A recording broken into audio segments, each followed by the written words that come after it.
تو ایک میلہ آیا اور حضرت ابراہیم علیہ السلام قلب سلیم کے مالک ہیں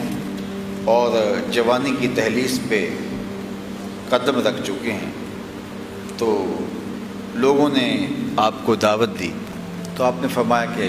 میں تمہاری دعوت کو قبول نہیں کر سکتا، تمہارے رویوں سے میں پہلے ہی بیزار ہوں۔ شہر کے اندر بنے ہوئے معبدوں کے اندر جو رکھے ہوئے بت ہیں وہ تھوڑے ہیں میری طبیعت پر بوجھ، الٹا تم مجھے وہاں لے جانا چاہ رہے ہو جہاں بت پرستی ہوگی اور شراب و شباب کی محفلیں جمیں گی، تو میرے جیسا شخص نہیں جا سکتا۔ تو خیر وہ اپنے بتوں کے سامنے مختلف چیزیں رکھ کر کے آپ باہر چلے گئے میلہ دیکھنے کے لیے، اور حضرت ابراہیم علیہ السلام اٹھے اور ہاتھ میں کلہاڑا پکڑا۔ قرآن نے سورہ الصافات اٹھائیے، فراغ الی آلہتہم فقالوا الا تاکلون، تو آپ نے کہا کہ تم کھاتے نہیں ہو، کیونکہ انواع اقسام کی چیزیں ان کے سامنے رکھی پڑی تھی۔ جن لوگوں نے تھائی لینڈ کا، سری لنکا کا یا انڈیا کا سفر کیا ہوگا تو وہ اس بات کو جانتے ہیں کہ وہ کس طرح چھوٹی چھوٹی پیالیوں کے اندر چیزیں ان بتوں کے آگے سجا کر کے رکھ دیتے ہیں، اور وہ مٹی کے مجسمے یا پتھر کے تراشے ہوئے اصنام یا لکڑی کے وثن بھلا ان کو کیسے کھا سکتے ہیں؟ تو وہ ان کے سامنے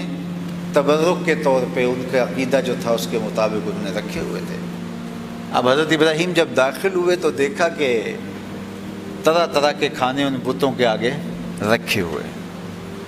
تو آپ نے فرمایا الا تاکلون، کھاتے نہیں ہو؟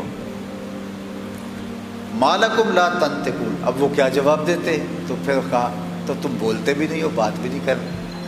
یہ ان بتوں کی تدحیق کے لیے تھا، یہ نہیں تھا کہ حضرت ابراہیم کو گمان تھا کہ یہ کیوں نہیں کھا رہے،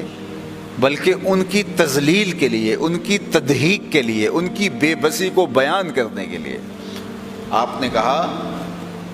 فقال الا تاکلون، کھاتے نہیں ہو؟ ما لکم لا تنطقون، اچھا بولتے بھی نہیں ہو، بات بھی نہیں کرتے، کیوں نہیں کھا رہے؟ فراغ علیہم ضربا بالیمین، تو آپ نے دائیں ہاتھ کی ضرب سے ان کے ٹکڑے ٹکڑے کر دیے۔ اللہ نے بائیں ہاتھ کی نسبت دائیں ہاتھ میں زور زیادہ رکھا ہوا ہے،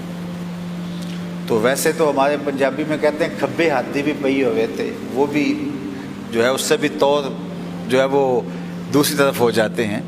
لیکن اگر سیدھے ہاتھ کی ماریں تو الٹے ہاتھ کی بھی بندے